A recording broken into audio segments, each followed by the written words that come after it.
E aí, pessoal? Hoje trago para vocês a continuação do livro.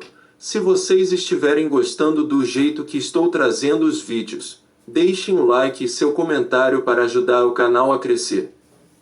Capítulo 26. Por que você investe em imóveis? A resposta de Robert. Por que invisto em imóveis? A resposta se encerra em uma única palavra, ou seja, controle. Não conheço outro investimento que me permita ter tanto controle sobre os muitos aspectos relacionados ao dinheiro e a conservá-lo. Como resultado, tenho controle sobre minha vida. Conforme frequentemente mencionado neste livro, muitos acham que investir é arriscado porque não têm controle sobre o objeto do investimento. Entretanto, não podemos exercer controle sobre poupança, ações, títulos e renda fixa. Lembre-se sempre do seguinte: as pessoas se preocupam com a segurança no trabalho porque não têm controle sobre seu emprego. Poucos empregados têm controle sobre a propriedade da empresa, sobre seu salário, ou sobre impostos que pagam, ou ainda sobre o futuro de seu emprego. Além do controle, os imóveis proporcionam muitas outras vantagens. Se uma propriedade for comprada ao preço justo, financiada sob boas condições, estiver bem localizada e for bem administrada, então as vantagens serão: 1. Fluxo de caixa. Os cheques chegam todos os meses. 2. Alavancagem. Os banqueiros farão fila para lhe emprestar dinheiro para ser investido em imóveis. 3. Amortização. Os inquilinos pagam a dívida. 4. Criatividade. O valor de uma propriedade aumenta com a criatividade. Por exemplo, posso comprar uma casa e reformá-la. 5. Capacidade de expansão. Depois que aprendi a comprar casas que abrigam uma única família, passei a expandi-las em prédios com várias unidades. Hoje, quando minha mulher e eu compramos uma propriedade, ela deve ter condições de abrigar no mínimo 250 unidades. O segredo de um bom empreendimento imobiliário é uma boa administração. Conforme mencionei antes, muitos que investem em ações, títulos e fundos não se dão bem porque são maus administradores ou não querem ser administradores.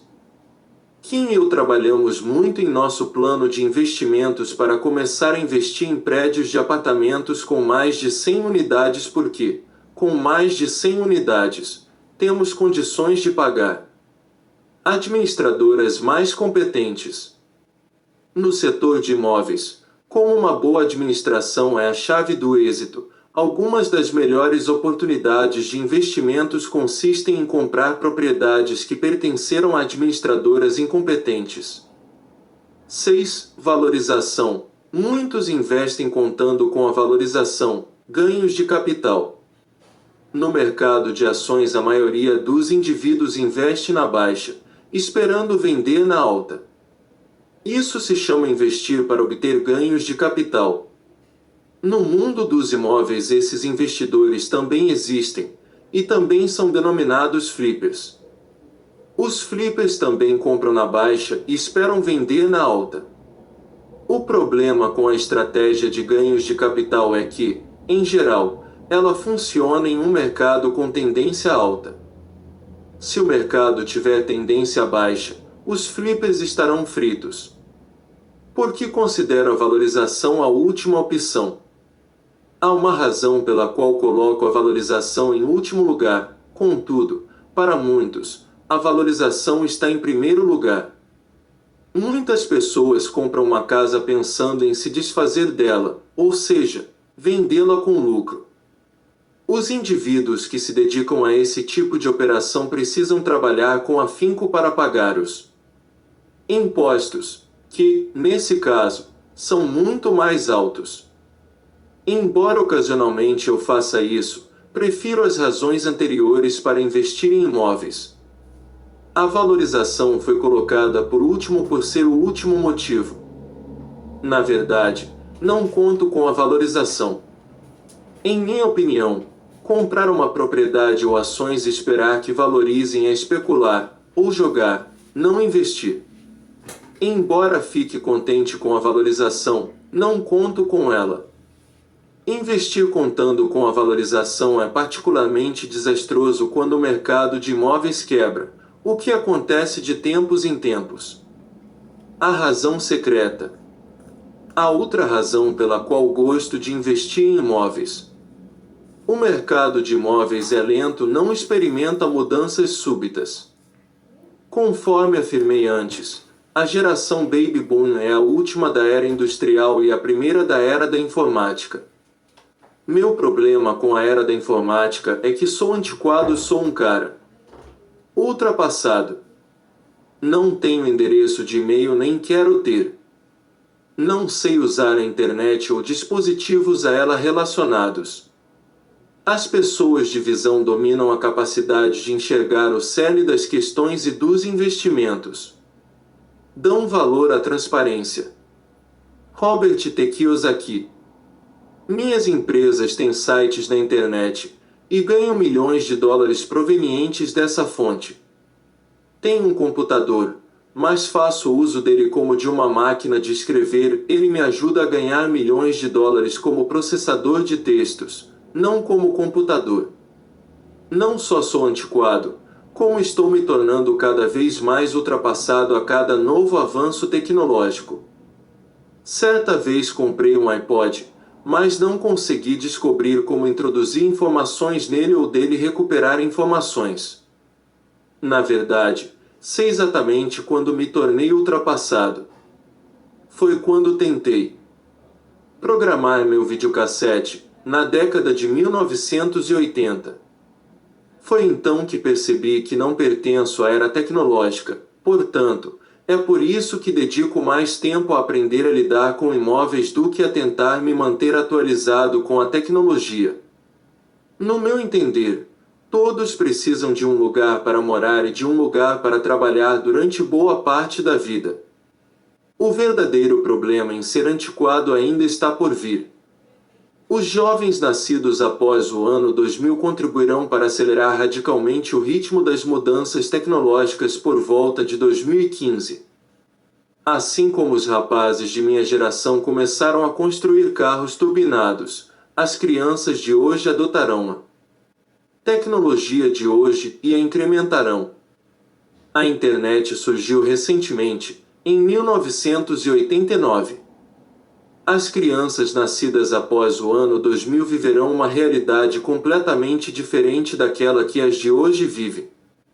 Nossas crianças já não assistem à televisão ou leem jornais.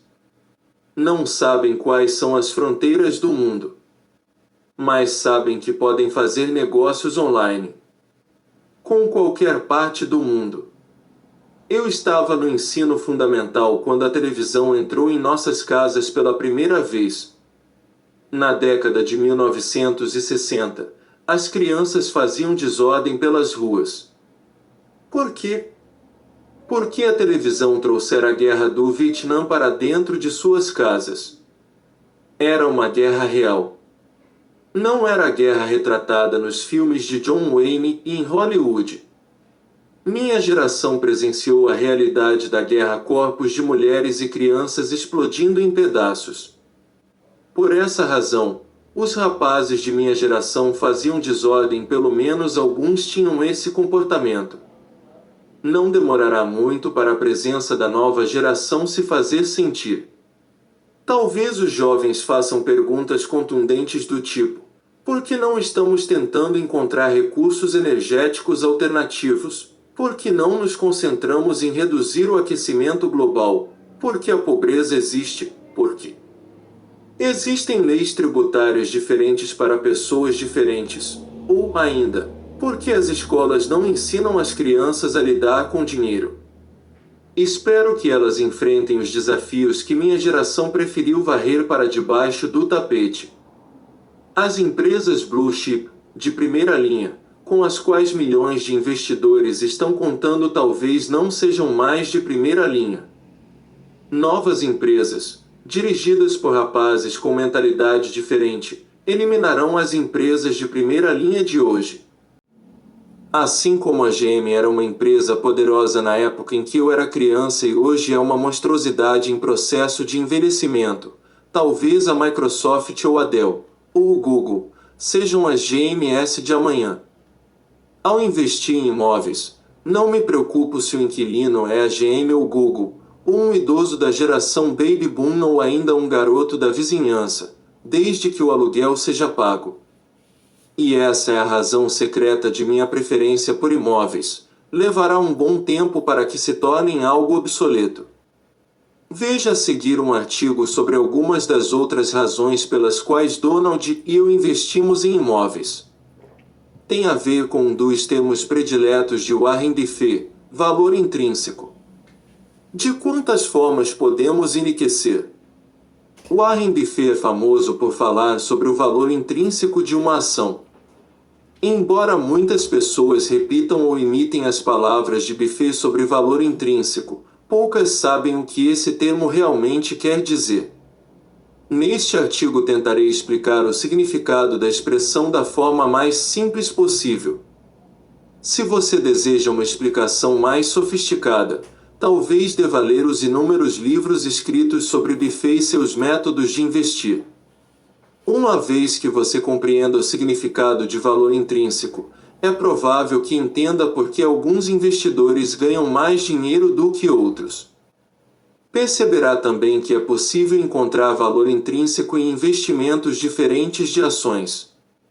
Explicarei a expressão usando imóveis como exemplo. Por que usar imóveis? Porque um imóvel é algo mais tangível do que uma ação, e isso significa que um número maior de pessoas terá condições de entender-o. Significado de valor intrínseco. Quando o investidor comum pensa em ganhar dinheiro, em geral pensa em comprar na baixa e vender na alta.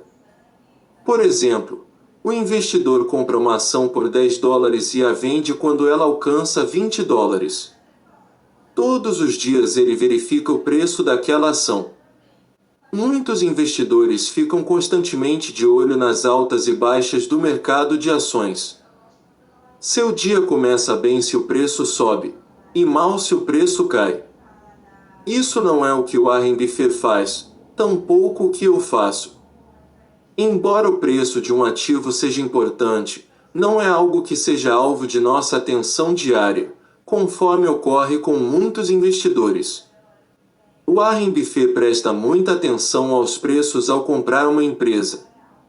Depois disso, não se preocupa se o preço das ações está subindo ou caindo. Tampouco se incomoda se o mercado de ações está aberto ou fechado. Ele não joga na bolsa, conforme fazem muitos investidores. Em primeiro lugar, Warren Buffett não é dono apenas de ações. É dono de empresas. Em segundo, em termos bem simples, o que Buffett procura em uma empresa é uma boa administração que, com o tempo, se tornará mais valiosa. Frequentemente, Buffett se refere à composição do valor da empresa, ou seja, a acelerar o valor. Voltando a falar em imóveis. Vamos usar imóveis como exemplo, pois, com um imóvel, acredito que talvez seja mais fácil explicar o significado da expressão valor intrínseco. Quando compro uma propriedade, preocupo-me apenas com o preço por ocasião da compra, o mesmo que Buffett faz, pois o preço determina o retorno. O que estou procurando quando adquiro uma propriedade são as 4 vertentes da renda, ou fluxo de caixa. 1. Renda. Fluxo de caixa. Espera-se que essa receita seja denominada fluxo de caixa positivo depois que todas as despesas forem pagas, inclusive os impostos e a parcela de minha hipoteca. 2. Depreciação. Fluxo de caixa fantasma. A depreciação aparece como despesa, quando, na realidade, é uma receita derivada da isenção de impostos. Isso confunde muitos investidores inexperientes. A depreciação representa um fluxo de caixa ou uma receita invisível. 3. Amortização. A amortização representa a receita, pois seu inquilino está pagando seu empréstimo. Quando você paga a hipoteca de sua casa própria, esse desembolso não representa uma receita, mas uma despesa. Quando o seu inquilino paga seu empréstimo, esse pagamento representa fluxo de caixa. 4. Valorização. Na verdade, valorização é inflação, que aparece como valorização. Esse é um exemplo do valor intrínseco de um investimento em um imóvel financiado dentro de boas condições, adquirido pelo preço justo e bem administrado. Como investidor em imóveis, é essa minha intenção ao investir. Invisto para obter mais valor e ter disponibilidade de fluxo de caixa. Warren Buffett também não gosta de vender, pois vender ações aciona o gatilho dos impostos, e os impostos reduzem sua fortuna. Para os que conhecem a fórmula de Buffett, ele está empenhado em aumentar sua receita, não em compartilhá-la com o governo. O poder da visão. A educação financeira permite que uma pessoa enxergue com o cérebro que o olho humano não consegue ver. É a isso que me refiro quando falo em visão. Donald e eu investimos em imóveis porque conseguimos enxergar o valor e o fluxo de caixa. Os indivíduos sábios dominam a capacidade de enxergar o cerne das questões e dos investimentos. Dão valor à transparência. Nem todos os investimentos são iguais. A tarefa de um líder ou de um professor consiste em ensinar as pessoas a enxergarem. Como nosso sistema escolar pouco ensina sobre dinheiro, a maioria das pessoas, mesmo as bastante instruídas, não consegue enxergar porque alguns investimentos são mais interessantes do que outros. Agora que você viu a diferença entre imóveis e renda fixa, talvez esteja apto a decidir qual seria o melhor investimento no seu caso. A resposta de Donald. Quando me perguntam por que gosto de investir em imóveis, sempre sinto a tentação de responder, porque gosto de respirar.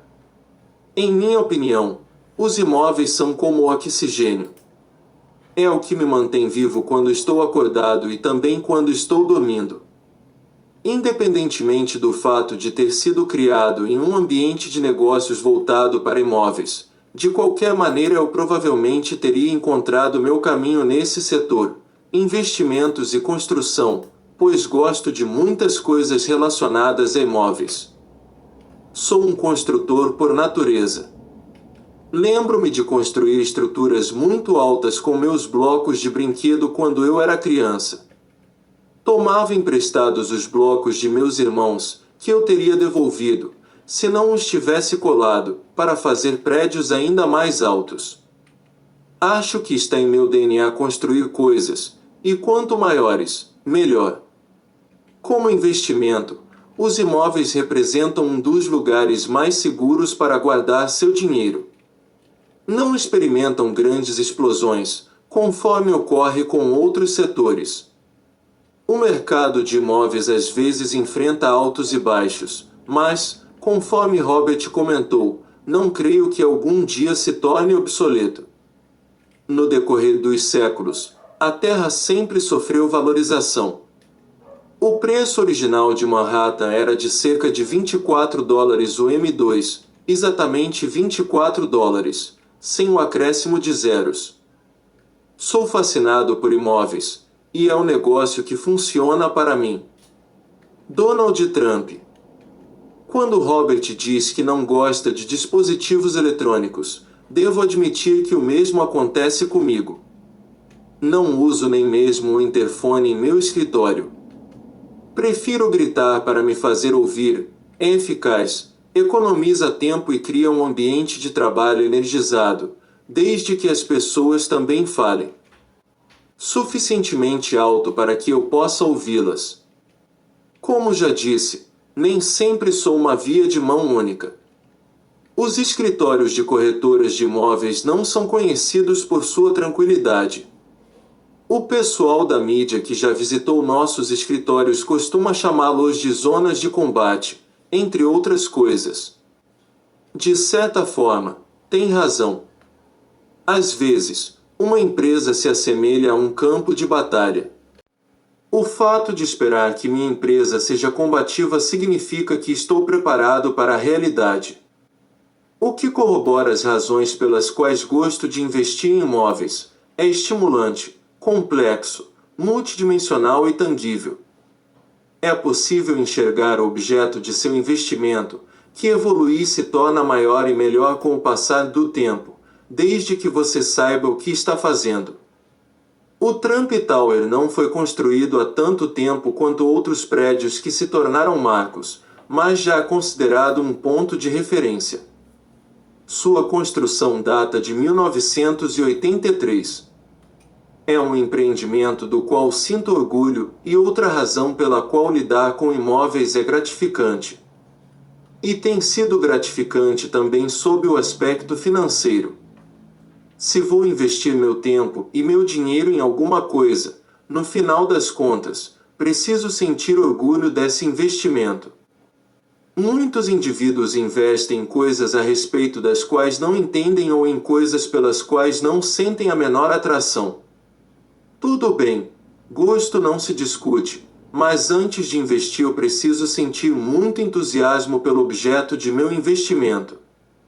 Sou fascinado por imóveis, e é isso que me motiva. O que o fascina?